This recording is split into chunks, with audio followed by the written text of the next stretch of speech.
विद्यार्थियों, नमस्कार। बहुत बहुत स्वागत है आपका यूजीसी नेट की इस क्लास में। हम लोग बातचीत करेंगे कि किस तरह से राष्ट्रीय नवजागरण को या भारतीय स्वतंत्रता का जो संघर्ष था उसकी जो तमाम आयाम है उनको कैसे समझा जाए। क्लास को पूरा सुनिए, समझिए और जो भी आपकी राय है ज़रूर दीजिए। हमने बहुत सारे वीडियो अपलोड कर रखे हैं, आपको जब भी समय मिलता है प्लीज़ आइए और देखिए। Practice make perfect always. अभ्यास से इंसान चाहे जो कुछ है उसको अर्जित कर सकता है, प्राप्त कर सकता है। इसलिए अभ्यास करते रहना, प्रैक्टिस करते रहना बहुत ज़रूरी है। अगर हमारा सिलसिला इस तरह से चलता रहता है तो करत करत अभ्यास के जड़मति होत सुजान, और रसरी आवत जावत से सिल पर पड़त निशान। यानी कि अभ्यास करने से पत्थर भी रस्सी को खींच देता है। पुराने जमाने में चरस चलती थी ना, अब तो वो बिल्कुल नजर नहीं आती है। लेकिन उसमें क्या होता है कि रस्सी जो चलती थी पत्थर के ऊपर घिसता घिसता रहता था और वो दिन भर चलती थी। उससे किस प्रकार से जब चलती रहती थी महीनों सालों तक, तो पत्थर भी घिस करके वहां पे खड्डा बन जाता था, बिल्कुल एकदम चिकना सा। तो पत्थर भी जब कट सकता है रस्सी से, यानी पानी, आप देखिए नदी के अंदर पानी, नदी में जो पत्थर होते हैं वो कितने चिकने होते हैं, कितने गोल होते हैं ना, तो वो पानी से ही कट कट के वो चिकने हो जाते हैं। तो पानी की ताकत और अभ्यास की ताकत कितनी गहरी हो सकती है कि इंसान उस अभ्यास के दम पर, उस प्रैक्टिस के दम पर कुछ भी हासिल कर सकता है। इसलिए मैं यही कहूँगा कि अभ्यास को जारी रखिए, अपने आप पर भरोसे विश्वास को हमेशा कायम रखिए और पॉजिटिविटी के साथ आगे बढ़ते रहिए। नामुमकिन को भी मुमकिन इंसान कर सकता है, उसने कर दिखाया है। अभी सुनीता विलियम देखिए 9 महीने के बाद स्काई मेरेकल वापस धरती पे आ गई है। तो किसने मुमकिन किया है? मनुष्य नहीं किया ना। तो मनुष्य हमेशा चुनौतियों से लड़ता आया है और उनको पराजित करके विजय हासिल करता आया है। तो हम भी उसी परंपरा में हैं। इसलिए यकीनन निराशा और नेगेटिविटी से दूर निकल के उन सारी चीज़ों को समझने की आवश्यकता है। स्वाधीनता आंदोलन और राष्ट्रीय नवजागरण की बात बार बार की जाती है भारत के संदर्भ में, और आप जानते हैं कि 1947 में हिंदुस्तान आज़ाद हुआ तो कोई ऐसे ही आज़ाद नहीं हुआ। 1857 को पहली क्रांति और पहला विद्रोह माना जाता है। और भारतीय स्वतंत्रता आंदोलन की शुरुआत, मतलब छुटपुट किस प्रकार से राष्ट्रीय चेतना, नेशनलिटी क्या होती है, देश प्रेम क्या होता है, वो सारी चीज़ें धीरे धीरे कविता के माध्यम से, साहित्य के माध्यम से, पत्र पत्रिकाओं के माध्यम से यहाँ के लोग फिर बाहर पढ़ने जाने लगे। और इन तमाम चीज़ें जब होने लगी तो ये सारी चेतना धीरे धीरे भारतीय समाज में फैलने लगी, उसका प्रभाव बढ़ता है। और बंगाल को हम हमेशा कहा है कि राष्ट्रीय आंदोलन, जो राष्ट्रीय क्रांति बंगाल में ही उभरती है, क्योंकि सबसे पहले अंग्रेजों ने कलकत्ता को ही राजधानी बनाया था और वहाँ शिक्षा का प्रचार प्रसार करना, पश्चिम की संस्कृति और भारतीय संस्कृति में एक संवाद कह सकते हैं कि वहीं से होता है। और तमाम तरह की जो लोकतांत्रिक प्रक्रियाएं हैं, प्रोसेस से शुरू होता है, तो सारी चीज़ें शुरू होती है। और महात्मा गांधी के नेतृत्व में कांग्रेस ने अहिंसा का जो सविनय अवज्ञा आंदोलन चलाया था, आप जानते ही हैं। अब तो लोग उसकी बड़ी बुराई करते हैं कि गांधी ने कुछ भी नहीं किया, नहीं किया। समय बदल गया है, शायद परिस्थितियां बदल गई इसलिए, क्योंकि हम आज़ादी का उपभोग कर रहे हैं और हमें इसका महत्व पता नहीं चल रहा है, क्योंकि हमने इसके लिए संघर्ष नहीं किया है। जिन लोगों ने इसको हासिल करने के लिए अपना सब कुछ कुर्बान कर दिया था, उन लोगों के प्रति हम जितने अधिक कर्जदार महसूस करें वो कम है। फिर मैंने कहा ना कि भारतीय विदेशों में जाने लगे, पढ़ने लगे, तमाम चीज़ें होने लगी, तो इंग्लैंड जा रहे हैं, अमेरिका जा रहे हैं, यूरोप जा रहे हैं, तो उससे वहाँ के समाज को देखा, वहाँ की व्यवस्था को देखा और सब कुछ जब समझने लगे, तो भारतीय समाज की जो गुलामी थी, जो विडंबनाएं थी, उनको भी वो समझने लगे। और उन्होंने सोचा कि फिर क्या किया जा सकता है, कि आखिर जब यहाँ पे सब कुछ स्वतंत्र है तो हमारा देश ही गुलाम क्यों है, और हम इन गोरों की गुलामी क्यों करें। हमें इससे बाहर निकलने की आवश्यकता है। और 1857 का जो विद्रोह है वो हिंदी पट्टी की जो राजनीति की है उसमें सामाजिक सांस्कृतिक तमाम नवजागरण करता है। कितना करता है, नहीं करता, वो बाद में बहस का विषय है। फिर सूफी संतों ने, फिर हिंदू संतों ने, या तमाम जो हमारे संत थे, उन्होंने किस प्रकार से इस चेतना को जगाने का काम किया, उनका भी बड़ा कंट्रीब्यूशन रहता है। तो धार्मिक जो चेतना है, राष्ट्रीय चेतना है, तमाम लोगों ने मिलकर के किस तरह से इसको एक स्वाधीनता आंदोलन में तब्दील किया। और गांधी ने यहाँ की लोक परंपराएं, लोक समाज, लोक भाषा है ना, मतलब उस रूट तक पहुंचने का प्रयास कैसे किया जा सकता है। और आपको तो मालूम ही है, उनके प्रभाव में आकर के तमाम लोगों ने सरकारी नौकरियां छोड़ी, अपना कंट्रीब्यूशन किया अपने अपने हिसाब से। स्वाधीनता का मतलब ये होता है आपने खुद के अधीन हो जाना, है ना। आप दूसरों के ऊपर निर्भर रह करके कभी भी जिंदगी में बहुत अधिक उन्नति नहीं कर सकते हैं, उसकी एक सीमा होगी। लेकिन अगर हम अपने खुद के अधीन होकर के, चाहे हम उन्नति करते हैं चाहे हम अवनति करते हैं, जो भी करते हैं, वो कहा ना किसी ने कि अगर आपको फेल भी होना है तो उस काम में फेल हो जाओ जो जो आप करना चाहते हो, तो आपको रंज नहीं होगा। दूसरों के द्वारा बताए गए काम को करके अगर आप फेल होंगे तो फिर आपको बहुत रंज होगा कि यार इसको करने में तो कभी मेरा मन भी नहीं था। लेकिन अगर हम जो चाहते हैं जिस काम को, उस काम को करके अगर हम फेल भी हो जाएंगे तो हमें रंज नहीं होगा, क्योंकि हमें रंज इसलिए नहीं होगा कि हमें सोचेंगे कि हमने तो पूरी मेहनत की थी भाई, अब सफलता मिलना नहीं मिलना वो अलग बात है। हमने तो मेहनत करने में किसी प्रकार की कोई कमी नहीं बरती थी। इसलिए कहा जाता है ना कि जो भी कुछ कम काम कर रहे होते हैं उसमें पूरे मन से काम करने की आवश्यकता है। अगर हम मन से काम करेंगे और अगर हम फेल भी हो जाएंगे उसमें, तो हमें दुख नहीं होगा कि चलो हमने अपना पूरा कंट्रीब्यूशन किया था भाई, है ना। हो सकता है कि परिस्थिति हमारे अनुकूल नहीं रही हो या कुछ और कारण हो सकता है, एग्जामिनर अच्छा नहीं मिला हो या सामने वाले को पसंद नहीं आया हो किसी कारण से, ये हो सकता है, होता है। और सफलता के बहुत सारे पैमाने, कुछ सफलता का एक पैमाना ये नहीं कि आपके पास सरकारी नौकरियां बड़े अफसर बन गए, ये सफलता का पैमाना नहीं। बड़े बड़े सरकारी अफसर बनने के, बड़े अफसर बनने के बाद जेल में भुगत रहे हैं, करप्शन के बहुत सारे आरोप हैं, परिवार के लोग कहाँ हैं, वो कहाँ है, तलाक हो रहा है, क्या हो रहा है ना। तो सफलता का पैमाना सिर्फ एक ही पैमाना नहीं है जो कि समाज ने निर्धारित कर दिया है या हमें दे दिया है, उसी को हमें नहीं, बल्कि हमें सफलता का पैमाना मनुष्य की जो संपूर्ण सफलता है, पारिवारिक भी हो सकती है, उसकी मन की शांति, उसकी उसकी मनोस्थिति क्या, वो दूसरों के बारे में क्या सोचता है। वो कहते हैं ना कि जब इंसान की असली औकात का पता तब चलता है कि जब वो बड़े पद पर चला जाता है, तब पता चलता है कि वो आप बाकी लोगों के साथ कैसा व्यवहार करता है। जब हमारे पास कुछ भी नहीं है तब तो क्या है, तब तो कुछ भी नहीं है, हम कुछ भी नहीं है सच में। लेकिन जब हम बहुत कुछ है उसके बाद जो कुछ भी नहीं है, उसके साथ हमारा व्यवहार कैसा है, उसको हम किस निगाह से देख रहे हैं, उसके बारे में हम क्या सोचते हैं, वहीं से आदमी की असली परीक्षा शुरू होती है। क्योंकि जिसके पास कुछ भी नहीं है उसके पास न कुछ खोना है न पाना, उसके पास तो कुछ नहीं है। लेकिन जिसके पास बहुत कुछ है उसकी रिस्पॉन्सिबिलिटी कितनी बनती है, उसकी जिम्मेदारी कितनी बनती है, वो कितना जब करने में सक्षम है तब दूसरों के लिए कितना कर सकता है, कर पा रहा है, कर रहा है कि नहीं कर रहा है। वहीं पर आदमी की वास्तविक परीक्षा होती है, एग्जामिनेशन होता है उसका। वो कहते हैं ना कि जब आपको रिश्वत लेने का मौका मिलता है तब आप रिश्वत नहीं ले रहे, तब अलग बात है। आपको रिश्वत लेने का मौका ही नहीं मिल रहा है और आप ईमानदारी की कहानी सुना रहे तो कोई मतलब नहीं है। और जो लोग आजकल आजकल तो बड़ा विचित्र समय है भाई, मीठा मीठा बोल करके, झूठ बोल करके लोग सच्चाई की बातें करते हैं। जो आपको मंच पर बड़ी सच्चाई की और महानता की बात कर रहा होगा, देखिएगा कि बाद में जाकर के वही अगर किसी बड़े पद पे तो भ्रष्टाचार कर रहा होगा, रिश्वत खा रहा होगा, झूठ बोल रहा होगा, बेईमानी कर रहा होगा, मक्कारी कर रहा होगा। और लोगों के बीच में जाकर के आपको सत्य वचन और भीष्म पितामह की तरह सत्य की बातें कर रहा होगा। तो ये जो दोगलापन है वो तो हमारे समाज के, हमारे लोगों में रग रग में भरा हुआ है। और मध्य वर्ग की तो ये सबसे बड़ी चाटुकारिता करना, चमचागिरी करना, बॉस की हाँ में हाँ मिलाना, चमचागिरी करना, कैसे मतलब हमारे पर कृपा बनी रहे उसकी बस। जैसे अंग्रेजों के ज़माने में हमारे जो तमाम बड़े लोग थे, राजा महाराजा, उनकी कृपा पे तो जी रहे थे बेचारे, इनकी कृपा हम पे बनी रहे, बस हमारा राजपाट चलता रहे, हम नाच गान करते रहे, मस्त रहे, और अंग्रेज हमारी सुरक्षा करते रहे और हम इनको टैक्स चुकाते रहे बस।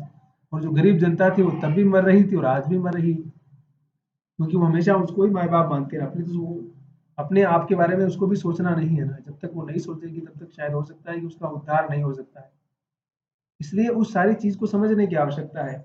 और मैंने कहा ना कि बने बनाए रास्ते पर और चले चलाए रास्ते पर अगर हम चलेंगे तो शायद हमारी सोच में परिवर्तन नहीं आएगा। इसलिए इस नवजागरण को, इस पुनर्जागरण को, रेनेसा को समझने की आवश्यकता है कि चाहे ईश्वर के बारे में हो, चाहे समाज के बारे में हो, चाहे सफलता के बारे में हो, जो तमाम मान्यताएं हैं, आजादी से पहले हमारे जो पुरखे वो भी सोच लेते हैं कि हम तो कभी आजाद नहीं हो सकते, मुश्किल नहीं है, ये संभव नहीं है हमारे लिए, तो शायद ये मुश्किल ही होता और आज भी हम शायद गुलाम होते। लेकिन उन्होंने सोचा कि नहीं, हम हो सकते हैं और हम अगर लड़ेंगे तो कुछ भी हो सकता है। और ये मुट्ठी भर अंग्रेज है, इनकी औकात क्या है। हम तो इतने हिंदुस्तानी हैं और हम तो श्रमजीवी मेहनत करने वाले लोग हैं, हमारे बाजुओं में दम है, हम लड़ सकते हैं, भूखे मर सकते हैं, गोलियां खा सकते हैं, फांसी पर झूल सकते हैं। वो लोग झूले, काला पानी की सजा लोगों ने भुगती, माफी नहीं मांगी, मर गए लेकिन समझौता नहीं किया। इसीलिए तो आज हम उस नवजागरण का, आज हम उस लोकतंत्र का, आज हम उस समानता का, स्वतंत्रता का और उस इक्वलिटी का फायदा उठा रहे हैं, हमें सबको मिल रहा है। नहीं तो राजा साहब के सामने आपको अच्छा कपड़ा नहीं पहनना है, उनके सामने चल के नहीं जाना है, उनके सामने हमेशा हुजूर करना, माए बाप करना है, उनकी आवाज को काउंटर नहीं कर सकते हैं आप, उनसे सवाल नहीं पूछ सकते हैं आप सामंती व्यवस्था के इतिहास को पढ़िए तो पता चलेगा, सिर्फ कहने की बात नहीं बोल रहा हूँ, सच यही है। और हम लोग कितने स्वतंत्र हैं और कितने मस्त हैं, इसकी कल्पना नहीं कर सकते हैं। हमारे दादा परदादा से अगर वो तो दुनिया में नहीं है, लेकिन अगर उनकी कहानी आप सुनेंगे तो पता चलेगा कि उनकी क्या दुर्दशा हुआ करती थी। बेगारी करते थे, कुछ भी नहीं मिलता था। गोदान में पड़ा था हमने ना, गाय की पूरी गाय खरीदना चाहता था, लेकिन गाय तक नहीं खरीद पाया अपनी सारी जिंदगी में। एक गाय जो पशु खरीदना चाहता है, और यहाँ अंबानी पूरा साल भर शादियां कर रहा है, अरबों खरबों रुपए सिर्फ शादी में लुटा रहा है। राजा महाराजा लोग उस जमाने में शादियां जो भी खर्चा करते थे, उनके अपार खर्चे थे उनके भाई। तो उस खर्चे की कीमत कौन चुका रहा था? हमारे पुरखे लोग चुका रहे थे, मेहनत करने वाले गरीब लोग ही, जिनसे हम अक्सर घृणा करते हैं, जिनको हम देखना नहीं चाहते हैं, जिनसे हम बात नहीं करना चाहते हैं, जिनको हम अनटचेबल समझते हैं। तो कहीं न कहीं उस तथ्य को, उस सत्य को समझने की आवश्यकता है। और नवजागरण का मतलब ही होता है कि नए विचार को स्वीकार करना, नए विचार को अंगीकार करना, समाज को ट्रांसफॉर्म करना। अम्बेडकर साहब कहते थे ना कि रिफॉर्म करने की आवश्यकता है, रूपांतरित करने की जरूरत है। और अगर हम इस सत्य को, इस तथ्य को समझ जाएंगे तो समाज और जीवन की जो वास्तविकता है और नवजागरण की जो चेतना है उसको समझ सकते हैं। और अंग्रेजी साम्राज्य के माध्यम से बंगाल से होते हुए कहीं की वो चेतना पूरे भारतवर्ष में फैलती है। वो चाहे राष्ट्रीय जागरण की चेतना हो, चाहे आज़ादी की चेतना हो, चाहे भाषा की बात हो, चाहे स्वाधीनता की बात हो, चाहे साहित्य की बात हो, चाहे सामाजिक विषमता को समाप्त करने की बात हो, चाहे इक्वलिटी की बात हो, चाहे लोकतांत्रिक मूल्यों की बात हो, चाहे लोकतांत्रिक संस्थानों की बात हो, चाहे वोट देने की बात हो, वो तमाम चीजें, स्त्रियों की के लिए समानता की बात हो, समाज का कमजोर वर्ग उसको बराबरी में स्थान दिलाने की बात हो, बहुत सारे सवाल है जिनका समाधान हमारे पास नहीं है। इसलिए नवजागरण को समझना सिर्फ एक ही आयाम के आधार पर नहीं समझना है। और समाज में नवजागरण तो हमेशा हर युग में चलता रहता है, आज भी समाज में परिवर्तन चल रहा है। ऐसा थोड़ी कि समाज में सब कुछ अच्छा हो गया और अब कुछ भी करने की आवश्यकता नहीं है। हमारे अंदर भी बहुत सारी कमियां रहती है ना, हम हर दिन उनको इम्प्रूवमेंट करते रहते हैं, फिर भी करते रहते हैं, और हमेशा चलता रहेगा वो। जैसे सीखना चलता रहता है, वैसे ही अपने आप को इम्प्रूवमेंट करना चलता रहता है और आगे बढ़ना चलता रहता है। तो ये सब जो प्रोसेस है वो अनवरत चलता रहता है। जैसे सृष्टि की अपनी एक गति है, उसका अपना एक चक्र है जो निरंतर चल रहा है। पृथ्वी हर क्षण घूम रही है। तो जीवन की जो वास्तविकता है, जीवन की जो संभावना है, उसको हम कितना इनलाइटमेंट के साथ, कितना पॉजिटिविटी के साथ और कितनी सकारात्मकता के साथ सोच सकते हैं। और जो सोचने का जो तरीका है हमारा, उसमें उसको हम भारतीय जो पृष्ठभूमि उसके आधार पर देखेंगे। तो क्योंकि भारतीय तो कहा गया ना कि मार्क्सवाद जब आता है उसमें वर्ग की बात होती है, वहाँ क्लास की बात होती है, हमारे यहाँ कास्ट की बात होनी चाहिए। तो कास्ट की बात जब नहीं करेंगे तो आप समस्याओं का समाधान भी नहीं कर पाएंगे, और ऊपर ऊपर की बात कर लेंगे, क्योंकि मध्य वर्ग तो हमारे देश में अब बना है ना। पिछले 70-75 साल में का पहले से जाके आप देखेंगे तब उस समय पता चलेगा कि हमारे देश में क्या था। ऐसा नहीं कि आज भी सिस्टम उसी हिसाब से चल रहा है। आप हिंदुस्तान के गाँव की यात्रा करेंगे तो आपको पता चलेगा कि क्या स्थितियां हैं।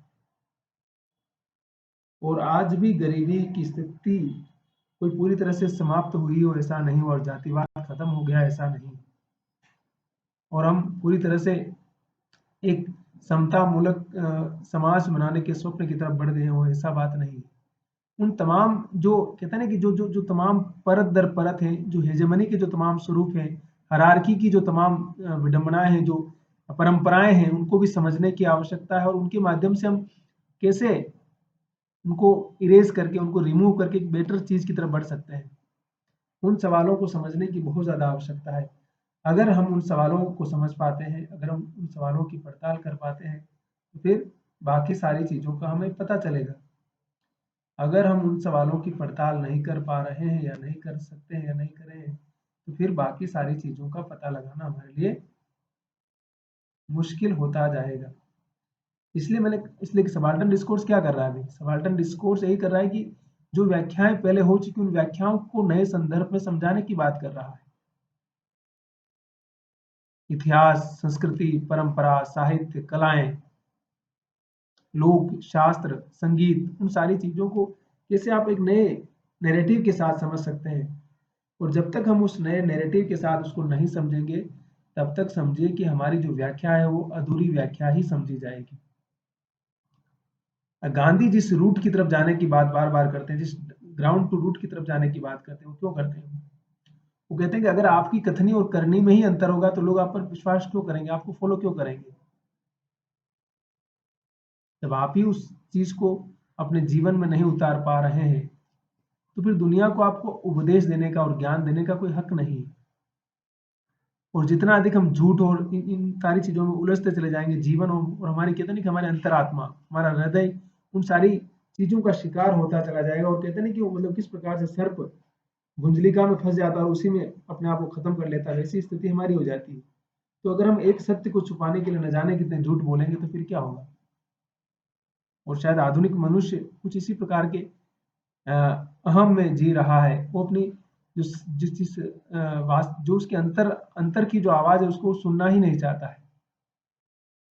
वो उसने बाहर इतना सारा वितंडड़ा खड़ा कर दिया, इतना सारा दिखावा कर दिया, इतना सारा ढोंग खड़ा कर रखा उसने, कि जो सहजता है, जो सरलता है, जो स्वाभाविकता है, जैसे वो खत्म सी हो चुकी है। और उस इंसान के चेहरे पर न जाने कितने मुखौटे, न जाने कितने चेहरे लगे हुए हैं, कि उसको पहचानना, उसको जानना ही हमारे लिए उत्तरोत्तर लगभग मुश्किल मुश्किल और मुश्किल ही होता जा रहा है। और उस मुश्किल से बाहर निकलना जैसे उसके लिए और ज्यादा मुश्किल हो रहा है। तो ये सारी बातें हैं, और इन सारी बातों को अगर हम समझ लेते हैं, इन सारी बातों को अगर हम जान लेते हैं, तो बाकी सारी बातों को, बाकी सारी चीजों को समझना भी हमारे लिए सरल, सहज और भी सहज हो जाएगा। इसलिए इंसान को जितना अधिक कहे ना कि जो सरल होने की कोशिश करनी चाहिए। फालतू के बहुत सारे मुखौटे उसको अपने ऊपर धारण करने की आवश्यकता नहीं है। और नवजागरण और पुनर्जागरण का अर्थ यही है कि सच्चाई को सच्चाई के साथ स्वीकार करना है, साहस के साथ में। अगर हम उसको स्वीकार करने का साहस रखते हैं, तो समझिए कि आधी लड़ाई तो हम ऐसे ही जीत गए। तो जब हम 2025 में इन सारी चीजों पर बात कर रहे हैं, मैंने कहा ना कि हमेशा चीजें बदलती रहती है, युग के अनुसार, समय के अनुसार, परिस्थिति के अनुसार। इसलिए कोई भी व्याख्या आखिरी व्याख्या नहीं है। वो उस युग, उस समय परिस्थिति के लिए अनुकूल है। लेकिन जैसे ही समय परिस्थिति और समय परिस्थिति का महत्व और उसका मूल्यांकन अब अपने समय में करेंगे, तब उसकी व्याख्या, तब उसका मतलब, तो उसका मंतव्य अपने आप बदल जाएगा। तो यही बात है। इसलिए 1857 से 1947 का जो समय, 90 वर्ष का जो समय है, उसकी जब हम पड़ताल करते हैं तो बहुत सारी चीजें हमें पता चलती है।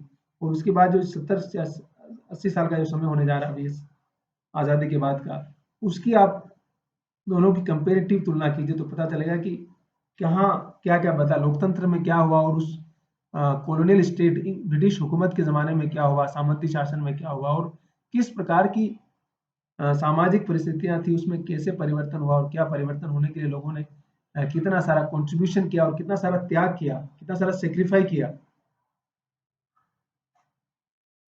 उस वास्तविकता और उस हकीकत को समझने की आवश्यकता है। अगर हम उस वास्तविकता और उस हकीकत को समझ जाएंगे, तो बहुत सारे तथ्य, बहुत सारी बातें अपने आप क्लियर होती चली जाएगी। ठीक है। तो नवजागरण और पुनर्जागरण को यहाँ से समझने की आवश्यकता, मैंने मोटा मोटी बताया है। हम और भी आगे बात करेंगे इसके ऊपर, क्योंकि इसके बहुत सारे आयाम है, और मैंने कहा इसको बहुत ज्यादा कॉम्प्लिकेटेड बनाने की आवश्यकता नहीं है। चाहे राजा राम मोहन राय की बात करें, चाहे स्वामी विवेकानंद की बात करें, हम चाहे उस दौर के तमाम जो इतिहासकार हैं, सुमित सरकार से लेकर तमाम लोग, रजनी पामदत्त है ना। क्योंकि इंग्लिश पढ़ के जो लोग आते हैं, वही समाज में परिवर्तन करने का, क्योंकि उन्होंने उस समाज को देखा, उन चीजों को देखा, और बाद में स्थानीय भाषा, लोक भाषा में चीज़ों को समझने का प्रयास किया गया। और इस तरह से फिर वो कहीं न कहीं बहुत सारी भाषाओं में मिलकर के, बहुत सारे समाजों में मिलकर के नया विचार बन करके वो रूट की तरफ जाता है। गांधी आपको जानते हैं चंपारण ठेठ बिहार जाते हैं। गांधी को बिहार जाने की ज़रूरत क्या थी? स्वामी विवेकानंद ठेठ न्यूयॉर्क जाते हैं, वहाँ जाने की ज़रूरत क्या थी? अम्बेडकर साहब अमेरिका और इंग्लैंड पढ़ने गए उस ज़माने में। और हमारे राजा साहब जो थे, बड़ौदा के राजा साहब ने उनको फाइनेंस किया था, फेलोशिप दी थी भाई। तो उन सारी चीज़ों के जो बैकग्राउंड में जो कुछ चल रहा था, उसको समझने की आवश्यकता है। और अगर हम उस संदर्भ को, उस बैकग्राउंड को समझ जाएंगे तो समझिए कि उसके पीछे बहुत सारे जो तत्व हैं। गांधी खुद अफ्रीका पढ़ने गए थे, नेहरू जी खुद गए थे, उस दौर के सावरकर खुद गए थे पढ़ने के लिए इंग्लैंड में। सुभाष चंद्र बोस तो आईएएस ऑफिसर थे, आपको मालूम ही है, बाद में वो छोड़ दिए थे नौकरी, है ना। तो किस तरह से जो तमाम पढ़े लिखे लोग थे, उन्होंने उस कॉलोनियल सिस्टम को हटाने की बात कही, और वो बाद में उन्होंने उस ज्ञान अर्जित किया, सारी चीजें अर्जित करके फिर आम जनता से उस सारी चीजों को कनेक्ट किया उन्होंने। क्योंकि जनता के सहारे ही आप कोई भी लड़ाई लड़ सकते हैं। जनता आपकी बहुत बड़ी ताकत होती है। अगर जनता को आप अपने साथ ले लिए तो समझिए कि कोई भी जंग आप कभी हारेंगे नहीं। जनता दुनिया को बदलने में हमेशा एक बहुत बड़ी भूमिका निभाती रही है, क्योंकि जनता समूह है वो। अगर उसको सही दिशा दिखा दी, आप सही रास्ता दिखा दिए, तो समझिए कि वो कुछ कहते हैं ना कि असंभव को भी संभव कर देता है, और किया है उसने। तो उस चेतना के साथ, उस नवजागरण की चेतना, उस आधुनिक चेतना, उस समानता की चेतना, उस लोकतांत्रिक मूल्यों की जब हम बात करते हैं बार बार, वो कैसे काम करता है। और देखिए, विज्ञान के तमाम आविष्कारों ने किस प्रकार से जो आस्था और जो अंधविश्वास की जो तमाम चीजें, उन्हें किस प्रकार से धीरे धीरे खत्म किया, है ना। आस्थावान होना अलग बात है, लेकिन अंधविश्वासी होकर के आप ठगे जा रहे हैं, लूटे जा रहे हैं, आप पता नहीं कहाँ का क्या ढूंढ रहे हैं। तो उन सारी चीजों की व्याख्या किस तरह से आप तर्क संगत तरीके से कर सकते हैं, उनका समाधान कर सकते हैं, उन सारी चीजों को सोचने समझने की आवश्यकता है।